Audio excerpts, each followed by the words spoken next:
got done rolling the fenders. It actually went pretty easy, even though these things are flexible and this wheel keeps turning. The metal's thin and it bends easy. But if you care about your paint, you might want to take your time and heat up the paint and stuff. But I got this curled up now so that the tire won't cut. This was rubbing here. See, I messed up the paint. I don't care. You might care. This side here, got it rolled back too and pinched in good here.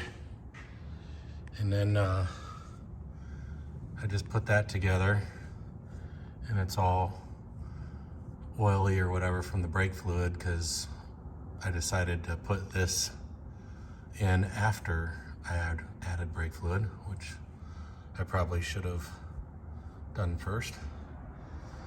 So now I'm gonna run these down to almost the bottom, put the tires on, and see if that clears the fenders better. So this is what it looks like with the shocks all the way down, or the springs I should say, all the way down. And it doesn't touch anymore, but that's because I rolled the fenders right here. So it's barely clearing, it's like a 1/4 inch.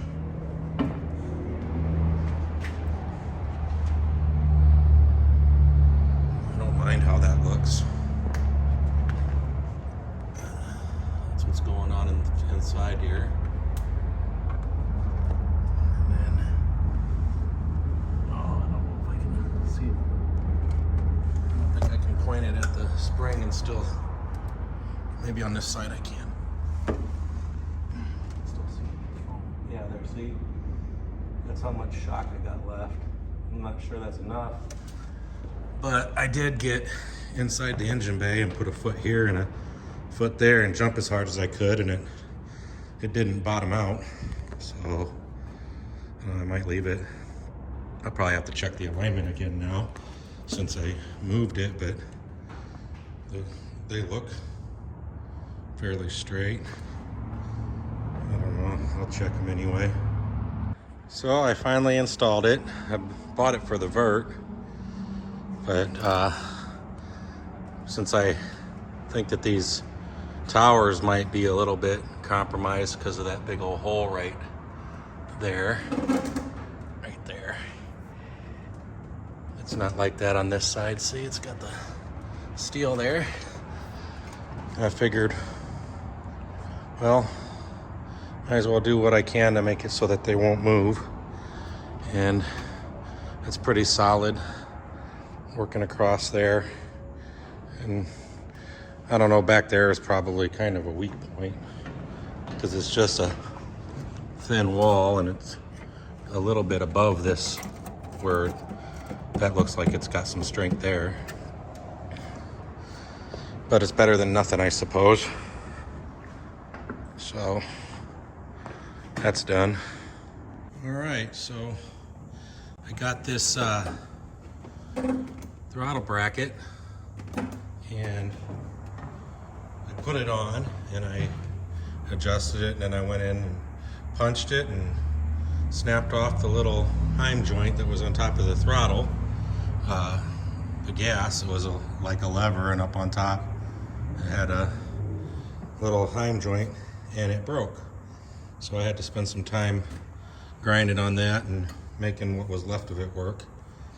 Screwed it back in, and then I realized I need to adjust this stuff here, and I did. And now when I punch it, it goes full throttle, and when I let go, it's got all kinds of slack in it. But that's okay, because it doesn't need to be all the way up at the top. It needs to stop at the floor before it bottoms out on the cable. And since I put this in, I had to grind a little bit here to get this spring perch to work. And so now That works pretty good.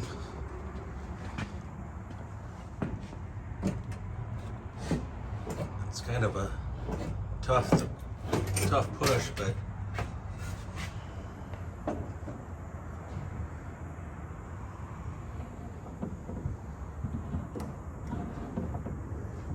it's working. I didn't have to buy anything new for the cable. I was able to reuse the old cable. So that's done. I installed the alternator again, and the wire is on the top now. It just came in the mail today. They fixed it and reclocked it for me. And another thing I did is installed latches. These plastic pieces were missing on the other ones, so I just bought new ones. They're cheap. And the door shuts good, and it's pretty close to flush there.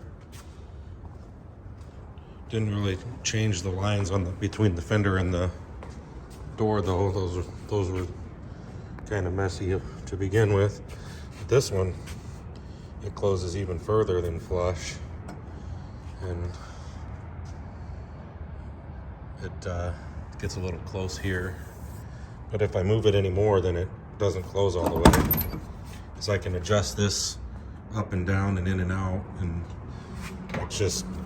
it closed best right there, so I left it there.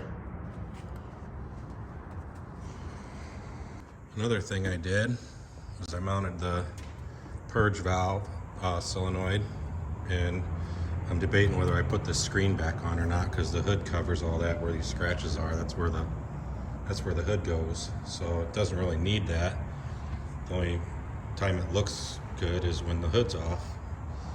And so I drilled a hole for this, and then I also mounted this because the last time on the convertible I never screwed this down, so